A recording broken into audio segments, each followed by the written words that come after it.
अस्सलाम वालेकुम, hello and welcome.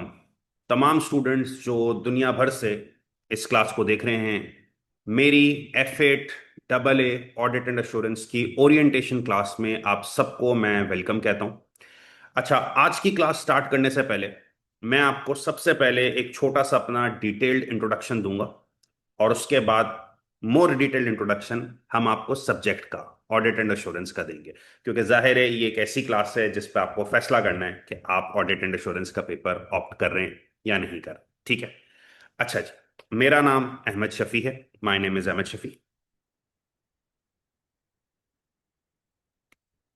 और मेरे पास ऑडिट एंड अश्योरेंस का 15+ इयर्स का टीचिंग एक्सपीरियंस है। मेरे पास ऑडिट एंड अश्योरेंस का 15+ इयर्स का टीचिंग एक्सपीरियंस है। और ऑडिट एंड एश्योरेंस के अलावा मैं पढ़ाता हूँ ACCA में papers F2, that is MA management accounting. ACCA में पेपर पढ़ाता हूँ F5, that is performance management. ACCA में भी पेपर पढ़ाता हूँ double A, that is F8, जिस पेपर की आप क्लास ले रहे हैं ऑडिट एंड एश्योरेंस। और मैं ACCA में पढ़ाता हूँ AFM, that is P4, advance financial management. और तमाम पेपर्स का मेरे पास 15 to 20 इयर्स का टीचिंग एक्सपीरियंस है, जिसमें सबसे अहम बात, न्यूमेरस ऑफ माई स्टूडेंट्स ने नेशन वाइड और वर्ल्ड वाइड पोजीशन सिक्योर की हैं। इवन इन F8 मैं आपको अभी थोड़ी देर में दिखा भी रहा हूँ। और जिंदगी की कुछ अचीवमेंट्स होती हैं, तो उन अचीवमेंट्स में से एक रिकग्निशन, ACCA UK में अकाउंटेंसी प्रोफेशन का एक बहुत बड़ा मैगजीन है, PQ प्रोफेशनल क्वालिफिकेशंस मैगजीन। उन्होंने कुछ साल पहले वर्ल्ड्स बेस्ट लेक्चरर का एक प्रोग्राम बनाया था, और उसमें उन्होंने मुझे, आपके टीचर को, वर्ल्ड्स बेस्ट लेक्चरर का अवार्ड भी दिया था, जो आप सबको आपकी स्क्रीन पे नजर भी आ रहा होगा। अच्छा, इसके अलावा ये है कि हमारे पास इस पर्टिकुलर पेपर में, जो आपका ऑडिट एंड एश्योरेंस का पेपर है, इसमें record number of nation wide और record number of world wide positions मेरे स्टूडेंट्स ने सिक्योर किए। एक ऐसा रिकॉर्ड है अल्हम्दुलिल्लाह जो अभी तक किसी भी ट्यूटर के पास मौजूद नहीं है। जैसे कि आप अगर नेक्स्ट स्क्रीन अपनी देखें, two world tops in ACCA F8 double A audit and assurance exams, हमारी ये दो स्टूडेंट सामने जिन्होंने वर्ल्ड टॉप सिक्योर किया। अच्छा देखें, वैसे नेशन वाइड टॉप भी एक बहुत बड़ी चीज होती है। मतलब अगर मैं बोलूं कि यार किसी स्टूडेंट ने पूरे नेशन में सबसे पहली पोजीशन, आप सोचे यार कितने सारे लोग पूरी दुनिया में, पूरे पाकिस्तान में या पूरे इंडिया में या पूरे नेपाल में या पूरे मॉरिशस में पेपर देते, उसमें आपका स्टूडेंट नंबर 1 पोजीशन है, टॉप है। बहुत अच्छी सेटिस्फेक्शन। बट ये एक बहुत बड़ी अचीवमेंट है, इसको मैं अपने रूम्स में भी लगाता हूँ। ठीक है, कि यार आपके स्टूडेंट जो एक इदारे में आप बैठ के उनको ऑनलाइन पढ़ा रहे हो, वो वर्ल्ड में कितनी कंट्रीज हैं, इसी से आपको पता है दुनिया की कितनी कंट्रीज में मौजूद है, उसमें सबसे नंबर 1 है। बहुत बड़ी अचीवमेंट है ये। तो ये हमारे स्टूडेंट्स ने वर्ल्ड टॉप सिक्योर की हैं। और आज तक F8 ऑडिट एंड एश्योरेंस के पेपर में, एज आई स्पीक टुडे, ये अल्हम्दुलिल्लाह हर टाइम में बढ़ता है। ये आप ये देखें, ये पूरी दुनिया के across the countries nation wide position हैं। ये हमारे स्टूडेंट्स ने अब तक 17 पोजीशन सिक्योर की हैं। तो आप लोग मेरी क्लासेस में आके बैठ रहे हैं, तो ये जहन में रखिए, मुझे आपको पेपर पास नहीं कराना, मुझे आपको प्लेस विनर बनाना है, चाहे नेशन वाइड चाहे world wide. But I want to make you a place winner and you want to study not for 50 marks but for being a place winner. सही है, तो ये आपने सबसे पहले इस बात का ख्याल रखना है। चले जरा अब हम वापस ऑडिट की स्क्रीन पे जाते हैं। सही है कि हम बात कर रहे थे अबाउट ऑडिट एंड अश्योरेंस। अच्छा अच्छा, मेरे पास ये पेपर हर अटेम्प्ट में, हर क्वार्टर में, आपको पता है ACCA के एग्जाम्स हर क्वार्टर में होते हैं। अप्रोक्सीमेटली आई टीच 800 स्टूडेंट्स पर क्वार्टर। ठीक है, 800 स्टूडेंट्स मैं पढ़ाता हूँ अप्रोक्सीमेटली पर क्वार्टर। और मेरे स्टूडेंट्स प्रेजेंट होते हैं 50+ कंट्रीज में।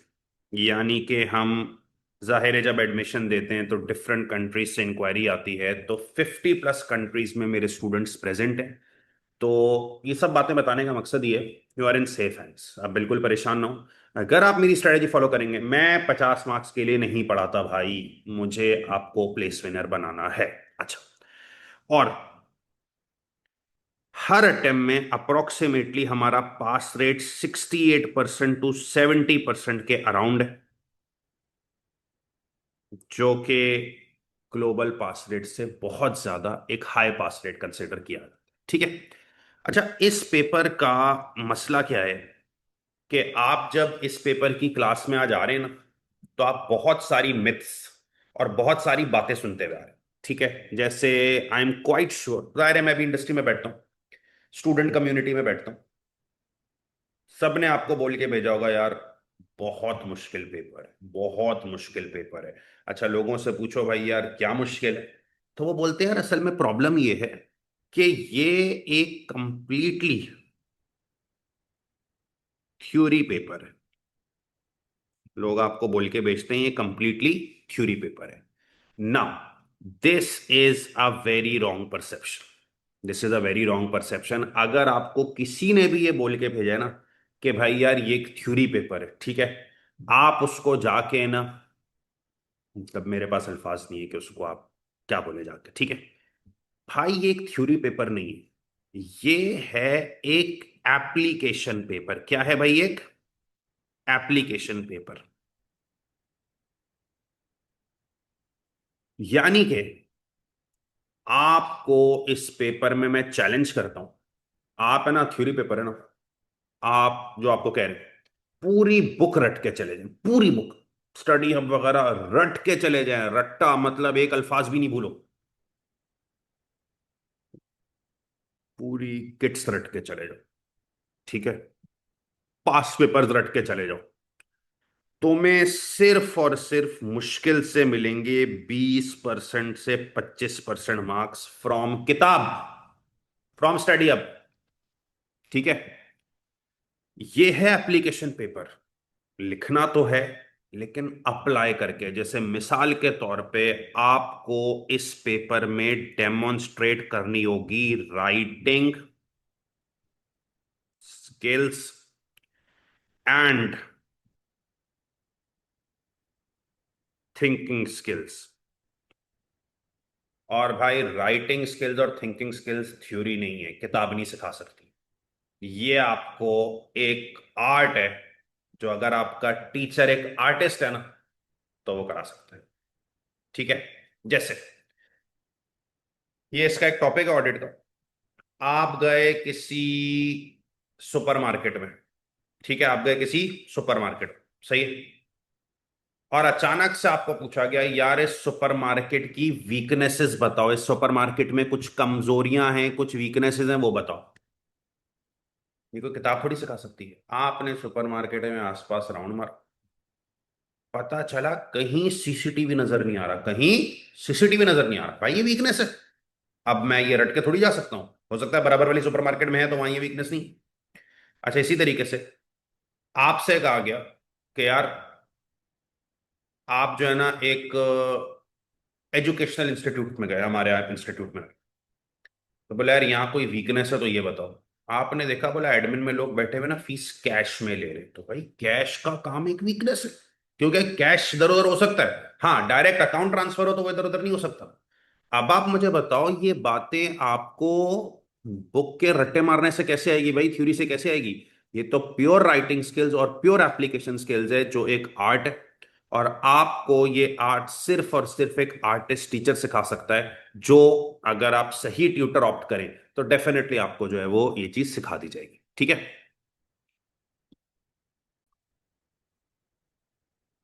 अच्छा, आपको अगर कोई लगता है कि ये चीज़ें नोटिंग वगैरह करनी है तो आप कर लें, वैसे ये ऊपर वाली बातें शायद नोट करने में आप लोग इंटरेस्टेड ना हो, ना करनी चाहिए, कि मैं कौन हूँ सही है ना, और मैं कौन कौन से पेपर पढ़ाता हूँ। हाँ, शायद ये बात आपके काम की है कि भाई ये एक थ्योरी पेपर नहीं है, ये एक एप्लीकेशन पेपर। ठीक है। अच्छा, इसमें मैं आपको एक बात और ऐड करूँ कि इस पेपर का जो फॉर्मेट है, इस पेपर का जो फॉर्मेट है, एग्जाम फॉर्मेट, या आप कह लें एग्जाम पैटर्न, इसका एग्जाम पैटर्न स्किल्स मॉड्यूल के बाकी पेपर से थोड़ा सा मुख्तलिफ है। इसका एग्जाम पैटर्न स्किल्स मॉड्यूल के बाकी पेपर से थोड़ा मुख्तलिफ है। स्किल्स मॉड्यूल के जो पेपर्स है ना, जैसे पीएम हो गया, एफएम हो गया, एफआर हो गया, टीएक्स हो गया, उसमें आपको पता है 3 सेक्शंस आते हैं। इस पेपर का पैटर्न थोड़ा सा मुख्तलिफ है कि इसके एग्जाम में सिर्फ 2 सेक्शंस हैं, section A and section B. इसके एग्जाम पैटर्न में सिर्फ 2 सेक्शंस हैं, सेक्शन ए और सेक्शन बी। ठीक है। और सुनो, सेक्शन ए की वर्थ है 30 मार्क्स। सेक्शन ए की वर्थ क्या है भाई? 30 मार्क्स। और सेक्शन बी की वर्थ है 70 marks. Now this is something different, क्योंकि हो सकता है इस पेपर को कुछ लोग पढ़ के आए हो, F R, T X, double A, F M, P M. तो बोले यार हमने तो 3 सेक्शन देखे थे, 30 नंबर का सेक्शन है, 30 नंबर का सेक्शन भी, 40 नंबर का सेक्शन सी। नहीं, यहाँ नहीं है। यहाँ सिर्फ 2 सेक्शन है, सेक्शन है 30 नंबर, सेक्शन बी 70 नंबर। अब सुनो, सेक्शन ए जो 30 मार्क्स है ना भाई, उसमें आएंगे 3 OTQs कह लो, या वही MTQs कह रहा हो, मल्टा टास्क क्वेश्चन। और हर OTQ होगा 10 मार्क्स ईच का। हर OTQ क्या होगा? 10 मार्क्स ईच। जो लोग FRTX, PMFM पढ़ के आए, दे नो दी OTQs के भाई एक सिनेरियो होता है और उस सिनेरियो में से कुछ रिक्वायरमेंट्स निकलती हैं। 10 मार्क्स ईच का एक OTQ होता है। जो शायद पहला स्किल्स मॉड्यूल का पेपर दे रहे हैं, जिन्होंने कोई ACC का पेपर नहीं दिया, एग्जाम्पशंस वगैरह लेके आए, उनके लिए बता दूं, OTQs क्या होते हैं? OTQ एक छोटा छोटा सिनेरियो होता है, और उस सिनेरियो में से दो दो नंबर की 5 रिक्वायरमेंट्स निकली हुई होती है। एक OTQ होता है छोटा सिनेरियो, आपको आधे एक पेज का सिनेरियो दिया हुआ होगा, आधे पौने पेज का, और उसमें से दो दो नंबर की 5 रिक्वायरमेंट्स निकली होंगी, 10 नंबर। फिर एक सिनेरियो होगा छोटा सा, उसमें दो दो नंबर की 5 रिक्वायरमेंट्स, 10 नंबर। फिर एक सिनेरियो होगा, उसमें दो दो नंबर की 5 रिक्वायरमेंट, 10 नंबर। तो 30 नंबर आपके पास ही OTQs के। ठीक है। सेक्शन बी जो 70 मार्क्स है ना बेटा, इसमें आप फेस करोगे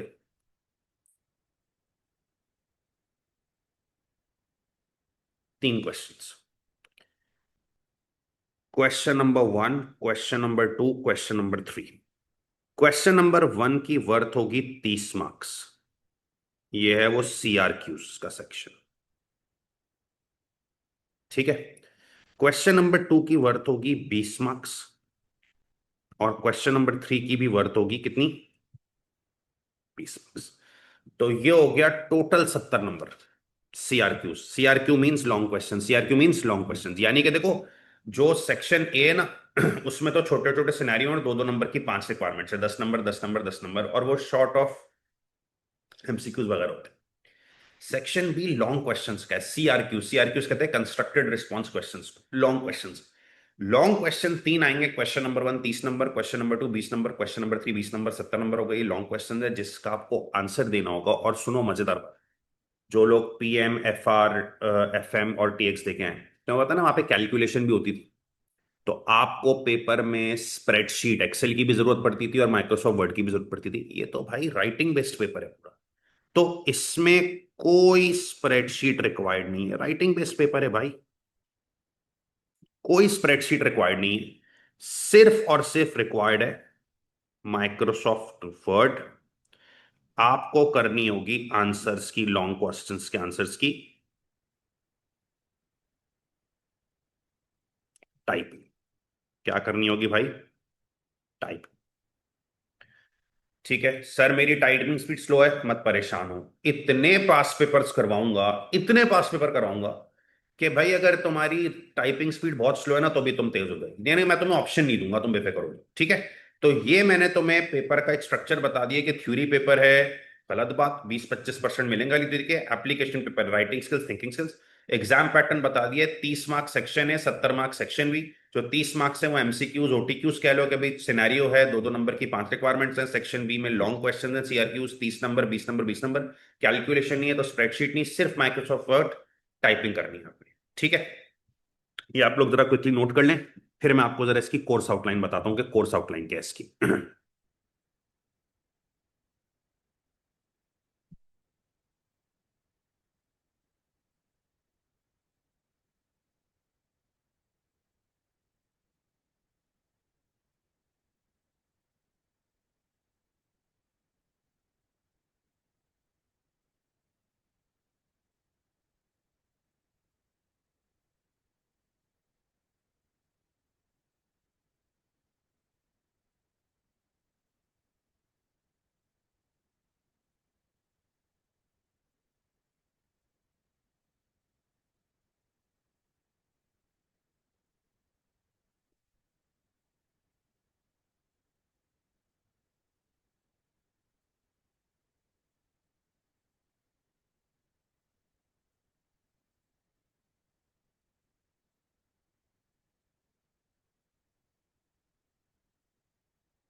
अच्छा भाई, क्योंकि आपने ये बेसिक्स नोट कर ली होंगी about exam structure, so now let's move towards the course outline. अब मैं आपको लेके जाता हूँ इस पेपर की कोर्स आउटलाइन, और देखें किसी भी पेपर को पढ़ने से पहले उसमें है क्या ना, ये बहुत जरूरी है समझना कि पेपर की जो है वो कोर्स आउटलाइन क्या है। ठीक है, तो मैं आपके सामने जरा डिटेल में इसकी कोर्स आउटलाइन के ऊपर बात करूंगा। काइंडली आप सब जरा तवज्जो से सुने, कॉपिंग टाइम मैं आपको दे दूंगा। इस पेपर की कोर्स आउटलाइन है क्या, आप जरा इस पर बात करते हैं।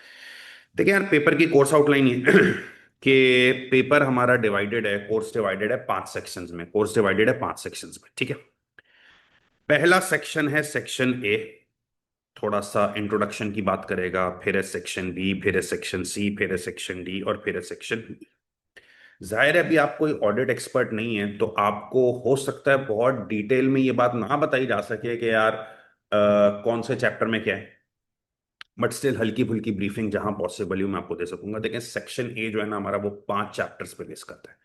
पहला चैप्टर है introduction to audit. Introduction to audit के चैप्टर में आपको बताया जाएगा कि भाई यार जो पढ़ने आ रहे हो ऑडिट ये है क्या, ठीक है, व्हाट इज ऑडिट। अभी मैं थोड़ी देर बाद इस पर बात भी करूंगा, ठीक है।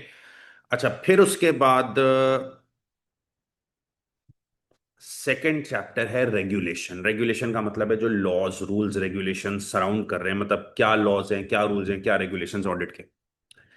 तीसरा चैप्टर है कॉर्पोरेट गवर्नेंस, जो थोड़ा सा शायद आपने अपनी F1 बीटी स्टडीज में और F4 में पढ़ा होगा कि यार गवर्नेंस कंपनी की कैसी होती है, how the company should be governed, ठीक है, कंपनी का सिस्टम क्या होता है। एथिक्स, शदीद कमी मुआशरे में, सोसाइटी में, मेरे अंदर, आपके अंदर सिखाने की कोशिश करेगा, लेकिन आपको नहीं, ऑडिटर को क्या एथिक्स फॉलो करने हैं। जैसे छोटी सी बात ये देखें यार, ऑडिटर ऑडिट रिपोर्ट साइन करता है, ये बात सबको पता है, ठीक है। अब मिसाल के तौर पे वो ऑडिट रिपोर्ट के बारे में कहने चाह रहे हैं कि यार इसमें मसाइल है, सही है, उसको ब्राइब ऑफर हो गई।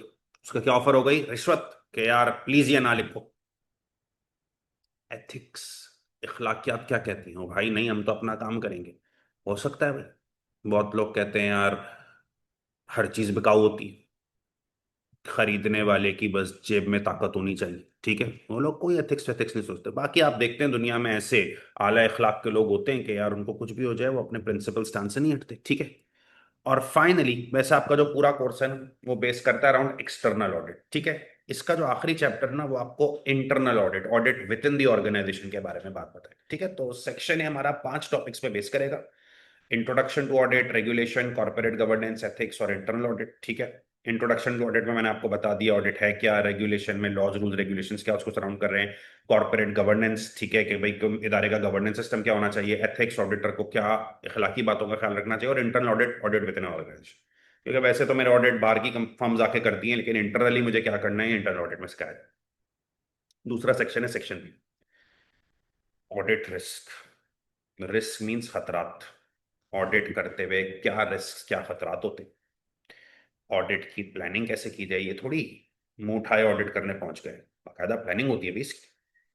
और ऑडिट डॉक्यूमेंटेशन, कागज, क्या क्या कागजात मेंटेन करने हैं, ऑडिट डॉक्यूमेंटेशन, ठीक है। 3 टॉपिक्स हो गए सेक्शन बी में। अच्छा, फिर आप आ गए सेक्शन सी पे। सेक्शन सी बहुत ही मजेदार एरिया है सिलेबस का। सेक्शन सी में आपने पढ़ना है इंटरनल कंट्रोल्स और test of controls. Let me brief about them. Internal controls, देखिए यार, अगर आप चाहते हैं ना आपका इदारा बगैर मसाइल के चलता रहे, तो you need to implement some internal controls within the organisation. अगर आप चाहते हैं ना आपके इदारे में मसाइल ना हो, you need to implement some internal controls in the organisation. Sir क्या मतलब है हमें इंटरनल कंट्रोल्स अप्लाई करने चाहिए इदारे में। सर कुछ इंटरनल कंट्रोल्स की एग्जांपल्स ले लें। जैसे यार आप एक बात बताएं कि आप किसी ऑर्गेनाइजेशन में जाते हैं, वहां आप देखते हैं सीसीटीवी लगे हुए। CCTV is an example of internal control. उन्होंने कंट्रोल लगाया हुआ है कि भाई मसाइल ना हो, ठीक है ना। सीसीटीवी की वजह से आपको पता है ना लोग डरते हैं कुछ भी करने से, फ्रॉड करने से, ठीक है। तो CCTV is an example of control. इसी तरीके से आप कई ऑर्गेनाइजेशन में देखते हैं जाके कि वहां पे कोशिश की जाती है कि एक आदमी के हाथ में सारी पावर्स ना हो, सेग्रीगेशन ऑफ ड्यूटीज हो। तो segregation of duties is an example of what, internal control. भाई ये कंट्रोल है। एक बंदे के हाथ में काम होगा, फ्रॉड कर सकता है। मल्टीपल लोगों के हाथ में काम होगा तो जाहिर है फ्रॉड के चांसेस क्या हो जाएंगे, मिनिमाइज हो जाएंगे। इसी तरह आप कोई भी ट्रांजैक्शन करते हैं तो बैंक कहता है कि भाई यार ओटीपी भेजूंगा। What is OTP? Control. Fraud से बचने के लिए उन्होंने कंट्रोल लगाया हुआ है। तो यार इसमें आपको सिखाया जाएगा, वैसे ही बहुत बड़ा टॉपिक है, किसी भी इदारे में इंटरनल कंट्रोल्स। कंट्रोल्स क्या क्या होते हैं? हर इदारा कंट्रोल्स लगाते हैं। जैसे हमारी मिर्चा वाला में कोशिश होती है कि कैश हैंडलिंग कम से कम हो, तो कैश हैंडलिंग क्यों रोकी गई है? कंट्रोल। क्या भाई कैश होगा तो फसाद होगा ना, इधर उधर हो सकता है, तो कैश का काम ही कम। कंट्रोल्स। और ऑडिटर फिर ईयर एंड पे आके टेस्ट करता है कि इदारे में कंट्रोल्स हैं कि नहीं, कंट्रोल्स काम कर रहे हैं कि नहीं कर रहे हैं। वो आप पढ़ोगे किसमें? Test of controls. ठीक है, बहुत ही मजेदार एरिया। मतलब मैं तुम्हें चीता बना दूंगा इसमें, सही है। कंट्रोल्स हर इदारे ने लगाए हुए, और ऑडिटर उसको चेक करने के लिए कि यार आया ये कंट्रोल्स लगे हुए नहीं लगे हुए, सीसीटीवी लगे हुए कि नहीं, कैश का काम हो रहा है कि नहीं, सेग्रीगेशन ऑफ ड्यूटीज है कि नहीं, ओटीपी जा रहे हैं कि नहीं, उसको टेस्ट करता है। That activity is called test of control. फिर है सिलेबस का सेक्शन जी, ऑडिट एविडेंस। इसका एक और नाम मार्केट में बड़ा फेमस है, सब्सटैंटिव प्रोसीजर्स। इसका मार्केट में एक और बड़ा फेमस नाम है सब्सटैंटिव प्रोसीजर। जब वैसे ये टॉपिक एक ही है सेक्शन डी में, ऑडिट एविडेंस सब्सटैंटिव प्रोसीजर्स, लेकिन ये 8-10 टॉपिक्स पे बेस करता है, इसलिए मैंने 3-4 लिख दिए हैं। नॉन करंट एसेट के सब्सटैंटिव प्रोसीजर्स हैं, लायबिलिटीज के सब्सटैंटिव प्रोसीजर्स हैं, इन्वेंट्री के हैं, बैंक एंड कैश के हैं, प्रोविजंस के हैं, इक्विटी के हैं। बहुत सारे टॉपिक के सब्सटैंटिव प्रोसीजर्स हैं जो आप पढ़ोगे। अच्छा, अब देखो सब्सटैंटिव प्रोसीजर्स के। देखो सब्सटैंटिव प्रोसीजर्स का मैं हल्का सा आइडिया दे रहा हूं। इस सेक्शन में ना ऑडिटर को क्या कलेक्ट करना है? Evidence, audit evidence. यार तुम मुझे क्या बताओ, ऑडिटर आके बोलता है भाई फाइनेंशियल स्टेटमेंट सही है, सबूत तो दो। ऑडिटर कहता है फाइनेंशियल स्टेटमेंट में मसला है, सबूत तो दो। तो ऑडिट एविडेंस में ऑडिटर को एविडेंस यानी कि सबूत देना है। जैसे मिसाल के तौर पे यार, कंपनी ने अपने नॉन करंट एसेट्स, होती है ना स्टेटमेंट ऑफ फाइनेंशियल पोजीशन में, बैलेंस शीट में नॉन करंट एसेट्स, उसमें एक लिखी हुई है मोटर व्हीकल। क्या लिखी हुई है? Motor vehicle. ऑडिटर को एविडेंस कलेक्ट करना है कि भाई ये मोटर व्हीकल लिखी हुई है, ये इनकी है कि नहीं है। तो वो कैसे एविडेंस कलेक्ट करेगा? वो बोलेगा भाई कागजात दिखाओ, एविडेंस दिखाओ। सिमिलरली कंपनी ने अपनी बैलेंस शीट में, स्टेटमेंट ऑफ फाइनेंशियल पोजीशन में, एसेट्स में लिखा हुआ है हमारे पास बैंक बैलेंस है $1 मिलियन का। बैंक बैलेंस कितने का है? $1 मिलियन का। ऑडिटर कहेगा एविडेंस दिखाओ भाई कि तुम्हारे पास $1 मिलियन है। कैसे एविडेंस दिखाएंगे? Bank statement. कंपनी कहती है भाई हमारे पास 50 लाख की इन्वेंट्री पड़ी हुई है, फाइनेंशियल स्टेटमेंट्स में लिखा हुआ है इन्वेंट्री पड़ी हुई है 50 लाख की। कहाँ है भाई इन्वेंट्री? सबूत तो दिखाओ। तो कंपनी उसको वेयर हाउस लेके जाती है, देखो भाई, मैं बोलते हैं ना ऑडिटर यार हम फला साइड पे हैं, फला वेयर हाउस, चेक तो कराओ भाई। इसी तरीके से आप कहते हो कि भाई आपकी फाइनेंशियल स्टेटमेंट्स, जिसमें इनकम स्टेटमेंट भी आती है, statement of profit and loss, sales हुई है ₹1 करोड़ की, भाई सबूत तो दिखाओ, सेल्स इनवॉइसेस दिखाओ। तो ये भी एक बड़ा बेहतरीन सेक्शन है जिसमें ऑडिटर को क्या कलेक्ट करना है? एविडेंस। ठीक है।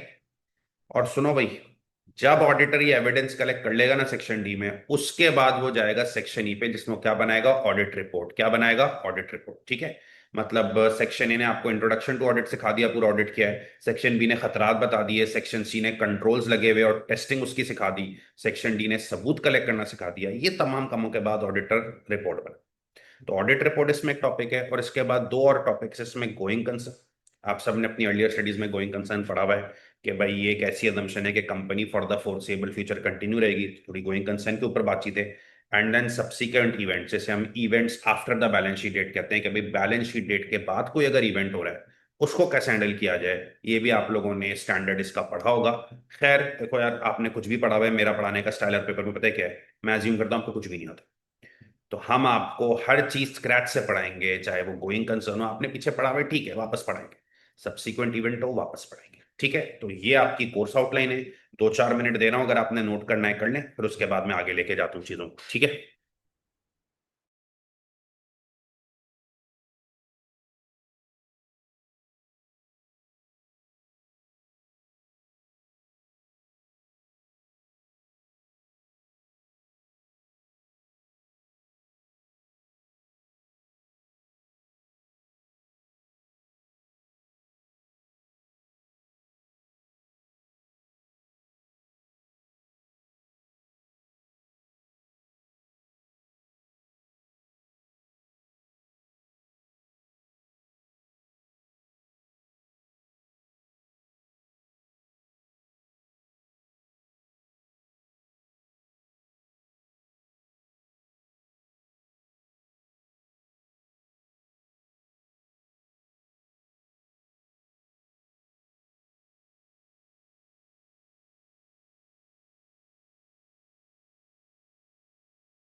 अच्छा यार, मैं एक चीज चाहूंगा कि देखो, अब ऑब्वियस सी बात है, एसीसीए का जो ऑफिशियल मटेरियल है वो एसीसीए स्टडी हब है।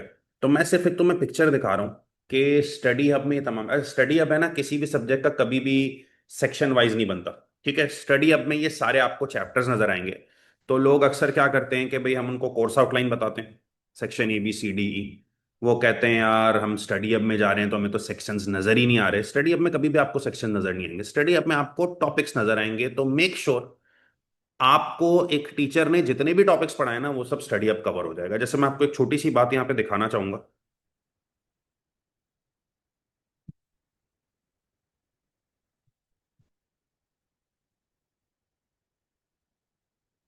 ये आपका है ना एसीसीए स्टडी हब है। ठीक है, ये आपका एसीसीए स्टडी हब है। ठीक है। अच्छा देखो, स्टडी हब जो है ना उसमें तकरीबन ये 1 से लेके 13, 26 और 31 चैप्टर्स आपको नजर आ रहे हैं। ठीक है, मैं सिर्फ आपको एक हाईलाइट कर रहा हूँ कि आपको सिर्फ ये बता दूं कि देखो यार ये सब हमने जो है ना आपको पढ़ा दिए। ठीक है। जैसे आप देखो, ये जो स्टडी हब में audit and other assurance engagement section है, क्या होता है ऑडिट, एक्सटर्नल ऑडिट क्या होता है सेक्शन है, कॉर्पोरेट गवर्नेंस क्या होती है, कोड ऑफ एथिक्स सेक्शन है। ठीक है, रेगुलेशन है, अपॉइंटमेंट कैसे होती है। ठीक है, इसी तरीके से ऑडिट डॉक्यूमेंटेशन सेक्शन भी है, ऑडिट प्लानिंग सेक्शन भी है, रिस्क सेक्शन भी है। अभी तो मैं बताया था ना, सेक्शन बी में ऑडिट रिस्क है, प्लानिंग एंड डॉक्यूमेंटेशन। ठीक है। अच्छा, कंट्रोल सेक्शन सी है, कंट्रोल सेक्शन सी है, test of control section C है। ठीक है। अच्छा, ये मटीरियलिटी और लॉ एंड रेगुलेशन, ये भी अभी मैं आपको लॉ एंड रेगुलेशन बताया था एमएई, और इसी का पार्ट जो है वो मटीरियलिटी। तो कहने का मकसद ये है कि ये सारे टॉपिक्स आपको जो मैंने 5 सेक्शंस बताया ना उसमें देखो कवर कर रहा है ये। जैसे audit and other assurance engagement section A में, ये भी सेक्शन ए में, गवर्नेंस भी सेक्शन ए में, एथिक्स भी सेक्शन ए में, अपॉइंटमेंट का लॉ भी सेक्शन ए में, फिर ऑडिट रिस्क प्लानिंग डॉक्यूमेंटेशन मैंने आपको बताया सेक्शन बी में, फिर control, control test of control मैंने आपको भी बताया सेक्शन सी है, और ये भी सेक्शन ए में। ठीक है। तो ये आपने देख लिया 13 चैप्टर। इसी तरीके से स्टडी अप के बाकी चैप्टर्स देखो, इंटरनल ऑडिट अभी मैंने आपको बताया, इंटरनल ऑडिट उसमें ए में। ठीक है, अभी मैंने आपको बताया इंटरनल ऑडिट सेक्शन ए में। ऑडिट एविडेंस सेक्शन डी, इसी के ही सारे सब टॉपिक्स हैं। Non current assets, inventory, receivables, share capital, bank and cash, ये सब सेक्शन डी चल रहा है कि भाई एविडेंस कैसे कलेक्ट होता है, उसके लिए प्रोसीजर्स क्या होते हैं, एस्टिमेट्स क्या होते हैं, नॉन करंट एसेट्स, इन्वेंट्री वगैरह, ये सब सेक्शन डी है। तुम इसको नोट नहीं करो, मतलब ये है कि जाहिर स्टडी अब तुम्हारे पास खुल जाएगा, तो मैं दिखाना ये चाह रहा हूँ कि भाई हर चीज में कवर करा रहा हूँ। फिर ये देखो, bank and cash, liabilities, not for profit, ये सब जो है ना वो सेक्शन डी। और फाइनली ऑडिट फाइनलाइजेशन, रिपोर्ट बनाना, ई, रिपोर्ट ई, गोइंग कंसर्न और सब्सिक्वेंट इवेंट्स। तो नाम नहीं लिखा हुआ लेकिन इसी में सब्सिक्वेंट इवेंट्स। तो भाई तुम्हें परेशान नहीं होना। ठीक है कि सर आप जो मुझे कोर्स आउटलाइन, इधर मैं स्क्रीन बदल रहा हूं, सर आप जो मुझे कोर्स आउटलाइन दिखा रहे हैं उस कोर्स आउटलाइन में आपने मुझे बताया भाई ये सब है। ठीक है ना, और आपने मुझे दिखाया हाँ भाई बस ये 1 2 3 4 5, फिर 3 8 और 2 10, फिर ये 4 5 15 और ये 3 18 है, और सर स्टडी अब तो मुझे 21 दिखा रहे हैं। भाई ये घबराओ नहीं छोटी छोटी बातों से, तुम लोग मेच्योर लोग हो यार, तुम लोग पढ़े लिखे मेच्योर लोग हो, घबराओ नहीं छोटी छोटी बातों से। ठीक है। मसला सारा का सारा ये है भाई कि हम जब आपको बात करते हैं ना उसकी पढ़ाने की, तो जाहिर है पढ़ाते हम अपने हिसाब से, लेकिन सिलेबस आप जब रेफर करते हो स्टडी अप में तो आपने घबराना नहीं है कि भाई सर ने इतने से चैप्टर कराए और स्टडी अप में उतने ज्यादा है, नहीं।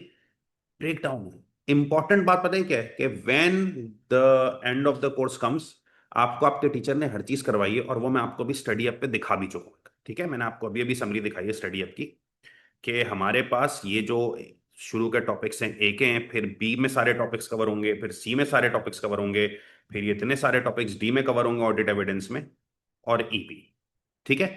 तो आप स्टडी अप में 31 चैप्टर देखो, 30 चैप्टर देखो, 22 चैप्टर देखो, 25 चैप्टर देखो। मेरा काम भाई एज अ ट्यूटर ये है कि मैं आपको ये सारे चैप्टर्स कवर कराऊं, और मैं आपको ये सारे चैप्टर जो है वो बता दिया कि भाई कवर कराऊंगा।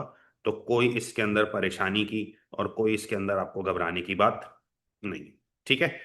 तो ये आपको मैंने कोर्स आउटलाइन भी बता दी, ठीक है कि कैसे।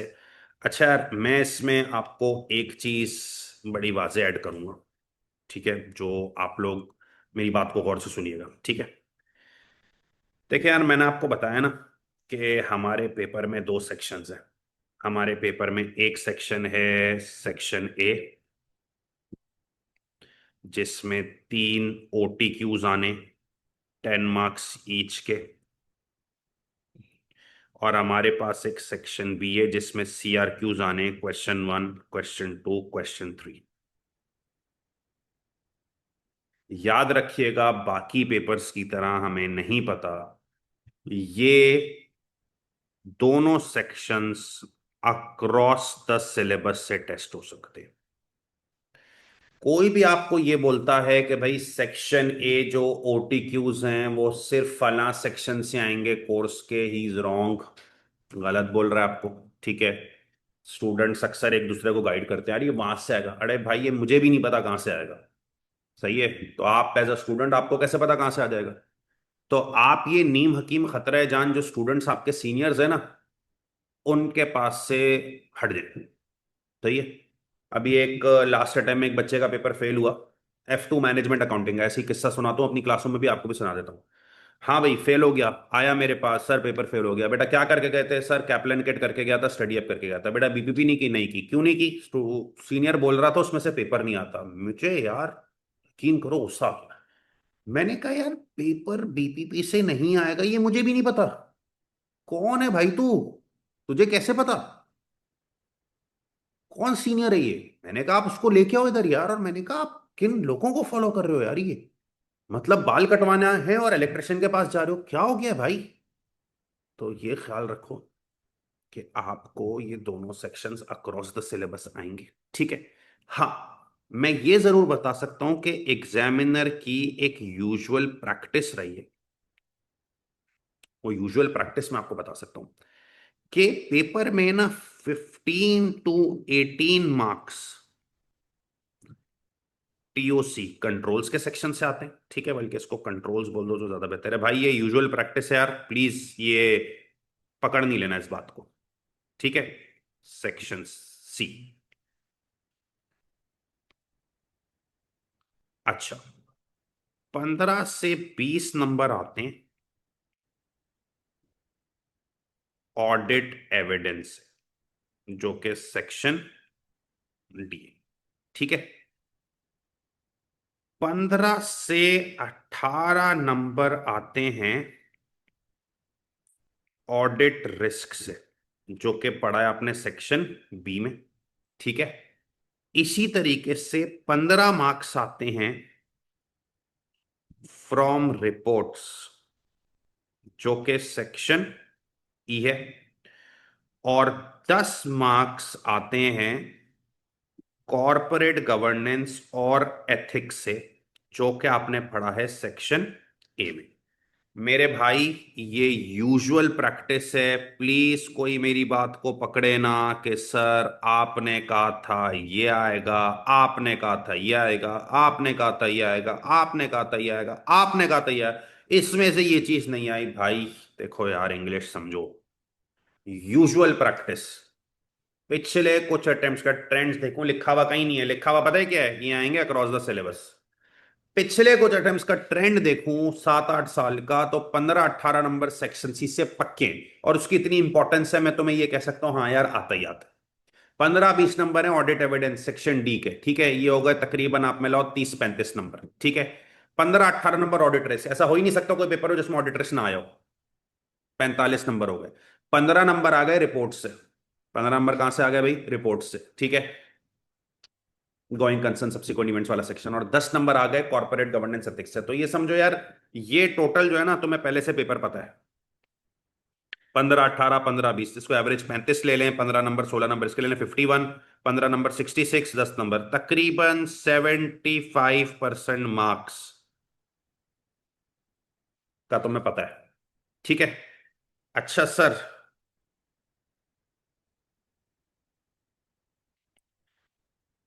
आपने यूजुअल ट्रेंड तो बता दिया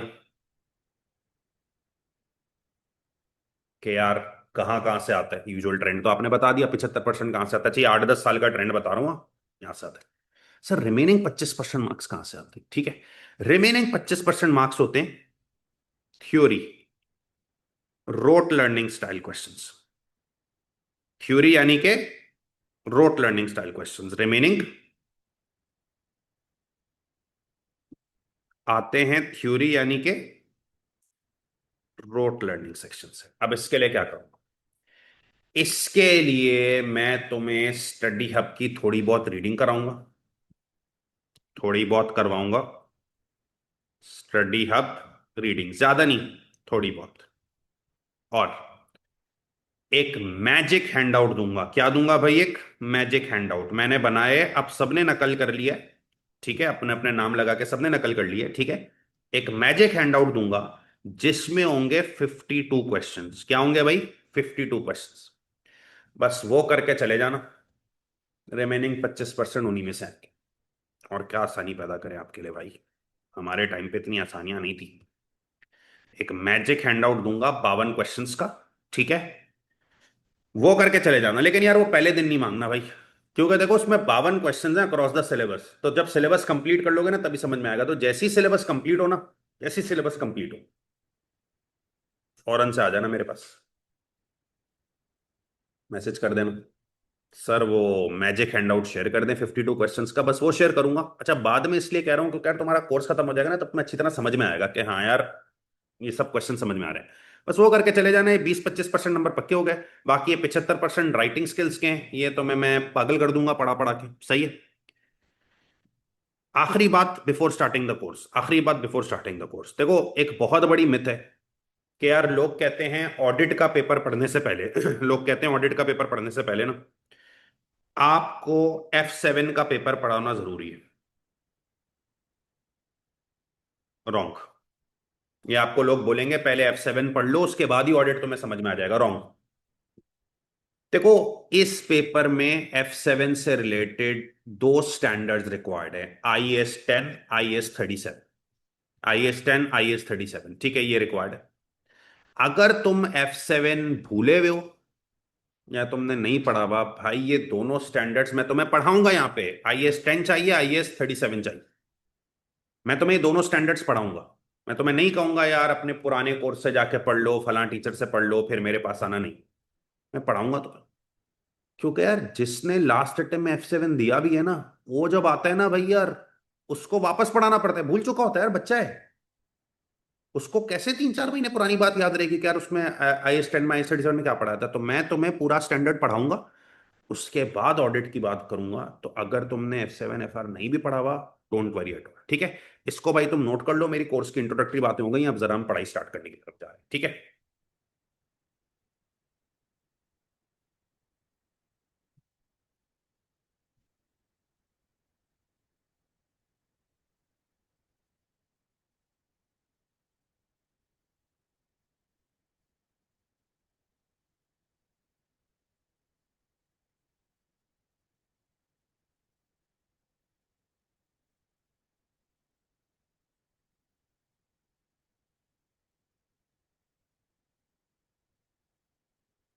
ये बात आपको नोट ये बात आपको नोट करना जरूरी है, हाँ, ये जो सामने लिखी हुई है कि कौन से एरियाज कहाँ से आते हैं।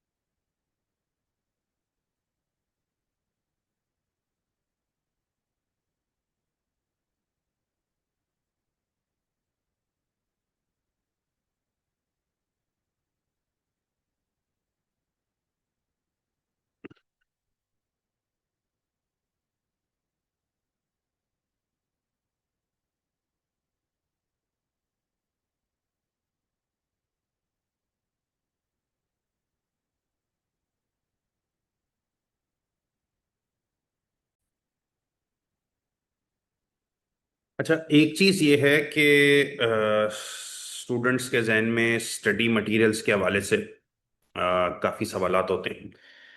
देखें, आपको जो स्टडी मटेरियल यूज करना है ना, उसके बारे में ज्यादा फिक्रमंद होने की जरूरत नहीं। जो स्टडी मटेरियल हम यूज करेंगे ना, स्टडी मटेरियल हम यूज करेंगे बहुत limited. ACCA official study hub, आप सब जानते हैं एसीसी एक ऑफिशियल स्टडी हब ऑनलाइन आपके एसीसी अकाउंट्स में मौजूद है। अच्छा, ये हम यूज करेंगे फॉर एमटीक्यूज। एमटीक्यू प्रैक्टिस या ओटीक्यू प्रैक्टिस जो है ना, वो हम इससे करेंगे, जो सेक्शन ए ना। ठीक है। और हम यूज करेंगे ऑफिशियल पेपर्स, पास्ट पेपर्स जो ऑफिशियल एसीसी की वेबसाइट पे होते हैं, फॉर सीआरक्यू। सीआरक्यूज कहते हैं हम लॉन्ग क्वेश्चंस। ठीक है। और हम यूज करेंगे my own notes, no Kaplan, no BPP, nothing. ठीक है। तीन मटेरियल यूज करेंगे, मेरे अपने नोट्स, सही है, जो मेरे अपने नोट्स हैं। ठीक है।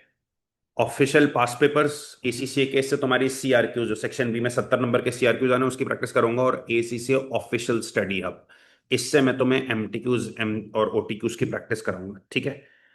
अब देखो, इसमें ना मैं एक बात बताता हूँ, ये कोई वो नहीं है कि यार अपनी तारीफ की बात है, जाहिर है हमारा काम है आपको पास करवाना। मेरा पास रेट जो पिछले कई अटेम्प्ट से 68-70% आ रहे हैं ना, it is one of the top pass rates, 68-70%। ठीक है। उसकी कुछ वजह है। मैं आपको एक एक क्वेश्चन टाइप करके सिखाऊंगा, एक एक क्वेश्चन टाइप करके सिखाऊंगा, each and every past paper of last 10 years। ठीक है। पिछले 10 साल के एक एक पास पेपर टाइप करके सिखाऊंगा। देखो, जब मैंने ये सब्जेक्ट पढ़ाना शुरू किया ना, कई साल पहले, ठीक है, आज भी बहुत सारे लोगों की हैबिट है कि कई लोग मैं देखता हूं कि यार लोगों को पास पेपर स्टूडेंट्स को पढ़ा रहे हैं रीड करके। यार मुझे नहीं समझ में आता कि रीडिंग करके मैं बस पास पेपर आंसर सामने रखूं और आपको रीडिंग सिखा दूं और आप रीड करना सीख लो। I don't think it's an effective approach, not just in F eight, in my any paper. मैं चाहता हूं क्वेश्चंस टाइप करके बच्चों को। देखो, जब तुम टाइप करते हो ना, एक चीज वो तुम्हारे दिमाग में, तुम्हारे खून में उतरना शुरू होती है, और मैं तुम्हारे खून में कितना उतारूंगा, 10 साल। तो तुम रात में सोते सोते भी ऑडिट ऑडिट ऑडिट ऑडिट कर रहे हो। ये स्ट्रैटेजी। ये नहीं कि मैं तुम्हारे सामने बस पास पेपर रखूं, इक्का दुक्का करा दूं, वो भी रीड करके बोलूं यार बाकी तुम खुद कर लेना। नो, मैं आपको पास पेपर खुद भी करूंगा, बट मैं आपको each and every pass paper लिखना सिखाऊंगा, राइटिंग सिखाऊंगा, और प्लस मैं आपको एक और चीज ऑफर करूंगा, that is called marking facility for unlimited number of questions. हमारा एक बाकायदा मार्केटिंग, सॉरी मार्केटिंग डिपार्टमेंट तो आई, मार्किंग डिपार्टमेंट, मार्केटिंग डिपार्टमेंट तो जाहिर है सब्जेक्ट की मार्केटिंग करता है, एक मार्किंग डिपार्टमेंट भी। ये मार्किंग डिपार्टमेंट स्पेसिफिकली मेरी सुपरविजन में काम करता है एफ8 की मार्किंग के लिए। ये भी तब मैं पायनियर हूं, मैंने ये मार्किंग फैसिलिटी लॉन्च की थी। मैं तो क्लासों में आपको 10 साल के पास पेपर टाइप कर करके राइट कर करके सिखाऊंगा। आपने सीखा है कि नहीं सीखा है, कैसे पता लगेगा? इसके लिए आपको एक मार्किंग डिपार्टमेंट का ईमेल मिलेगा जिस पे आपको क्वेश्चंस खुद सॉल्व करके भेजने होंगे। वो क्या करेंगे, वो आपका आंसर पढ़ेंगे और आपको आपकी मिस्टेक्स हाईलाइट करके वापस भेजेंगे। ठीक है। मिस्टेक्स को ओवरकम करके वापस भेजना, वो वापस मिस्टेक्स हाईलाइट करके भेजेंगे, जब तक मिस्टेक जीरो ना हो जाए करते रहना करते रहना करते रहना। पोजीशन होल्डर बनना है भाई, पास थोड़ी होने वाली, पोजीशन होल्डर बनना है। तो भाई ये मेरे कोर्स के दो स्ट्रैटेजीज हैं जिसके थ्रू हमारा पास रेट 68-70%। इतनी पोजीशंस आई हैं भैया, पोजीशंस देखो ना यार, ये मजाक थोड़ी है। एक, मैं आपको each and every pass paper कराऊंगा रीडिंग करके नहीं, टाइप करके, type type type type type type करके। ठीक है। और दूसरा, मैं आपको मार्किंग फैसिलिटी दूंगा अनलिमिटेड नंबर ऑफ क्वेश्चंस की। आप क्वेश्चन सॉल्व करें, भेजें, मिस्टेक्स आए सही करके वापस भेज दें।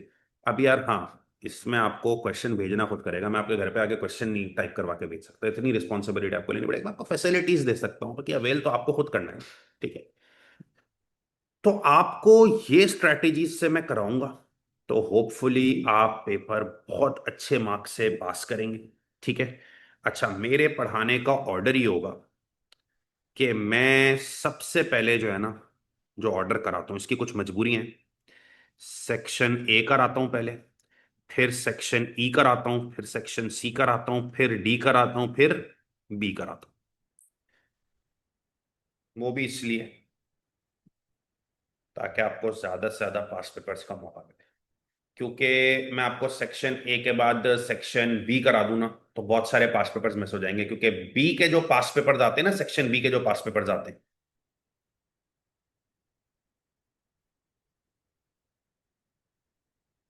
ये जो सेक्शन बी है ना, इसके जो पास पेपर्स आते हैं, ये पास पेपर्स अक्सर और बेशतर section A, section C, section D, section E, इनके छोटे छोटे पार्ट से मिक्स होके आते हैं। तो अब सोचो, मैंने क्या किया, मैंने तुम्हें डायरेक्ट करा दिया सेक्शन ए के बाद सेक्शन बी। तो भाई इसमें जो छोटे छोटे पार्ट्स हैं, ई सेक्शन के, सी सेक्शन के, डी सेक्शन के, वो तुम्हें छुड़वाने पड़ेंगे, कर ही नहीं सको।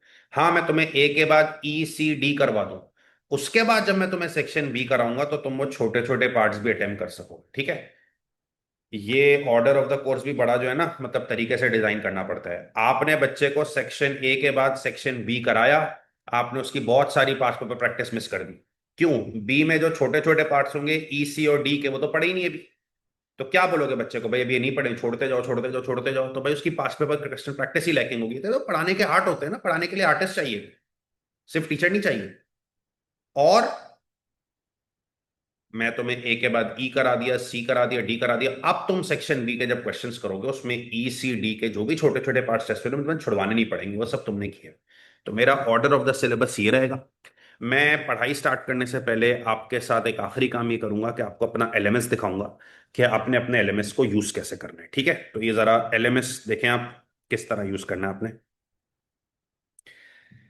देखें, जब आप हमारा एलएमएस खोलेंगे ना, तो एलएमएस पे आपको ये नजर आ रहा होगा, F8 audit and assurance by MHFE. ठीक है, ये मैं जरा समझा दूं एलएमएस, क्योंकि फिर लोग बीच बीच में पूछते हैं। तो ये जो एलएमएस है ना, इसमें आपको सबसे पहले ऊपर एक टैब नजर आ रहा होगा कोर्स लेक्चर्स का, बराबर में एक टैब होगा कोर्स अटैचमेंट फाइल्स का, और फिर एक टैब है development sessions not related to course. इसमें एक्सेल फॉरेक्स वगैरह की, इंटरव्यू टेक्निक्स वगैरह की छोटी छोटी बातें, कोर्स का पार्ट नहीं है। फ्री हो ना जब एग्जाम के बाद, तब देख लेना। कोर्स का पार्ट ये दो चीजें, course lectures, course attachment files.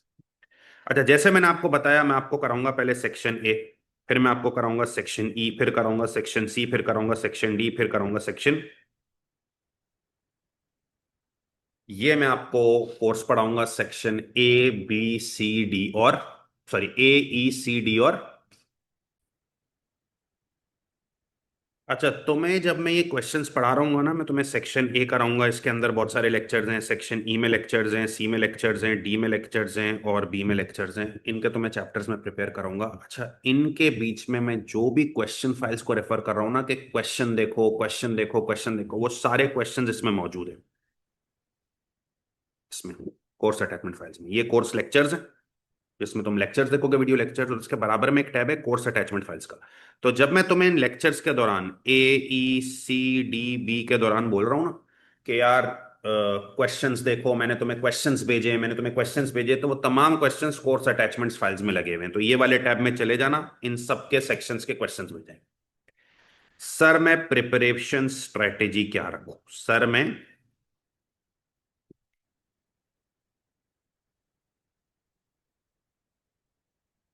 हो सकता है तुम बोल रहे हो यार, पढ़ाई बार बार बोल रहे हैं शुरू करो और पढ़ाई शुरू नहीं कर रहे। यार ये सब जो है ना, अब चीज़ें बहुत ज़रूरी है, क्योंकि देखो, मैच खेलने से पहले मैच की प्लानिंग ज़्यादा ज़रूरी है।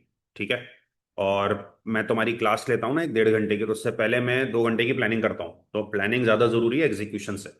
प्रिपरेशन स्ट्रेटेजी यही है भाई, आपका फर्स्ट काम ये है कि आप कोशिश करके as soon as possible lectures complete कर लें, as soon as possible lectures complete कर लें। ठीक है। ये आपकी प्रिपरेशन स्ट्रेटेजी का पहला स्टेप है कि आप एज सून एज पॉसिबल अपने लेक्चर्स कर लें क्या, कंप्लीट। ठीक है, यानी कि यहां तक। सर मैं इनके बीच में कुछ ना करूं, नहीं कुछ भी ना करूं, क्योंकि यार इनके बीच में मैं तुम्हें पास पेपर्स कराऊंगा भाई, मैं इनके बीच में तुम्हें पास पेपर्स कराऊंगा, तो आपका पहला काम ये है यहां तक कंप्लीट कर। ठीक है, ऑर्डर वाइज चलो। ये भी मत देखना, ये भी मत देखना, ये भी मत देखना, ये भी मत देखना। ठीक है, पहला काम क्या है, तुम्हें यहां तक कंप्लीट कर लेना है, यहां तक लेक्चर्स कंप्लीट, कोर्स खत्म करना है सबसे पहले। कोर्स खत्म करने के बाद तुम क्या करो, तुम्हें मैं एमटीक्यू प्रैक्टिस कराऊंगा। अच्छा सर एमटीक्यू प्रैक्टिस कैसे करूं, एमटीक्यू प्रैक्टिस कैसे करूं? देखो एमटीक्यू प्रैक्टिस के लिए तुम क्या करोगे, सेक्शन ए को रिवाइज करो। रजिस्टर बनाया होगा ना, वर्ड फाइल बनाई होगी ना, सेक्शन ए को रिवाइज करो। और रिवाइज करने के बाद इसके एमटीक्यूज अटेम्प्ट कर लो। ठीक है,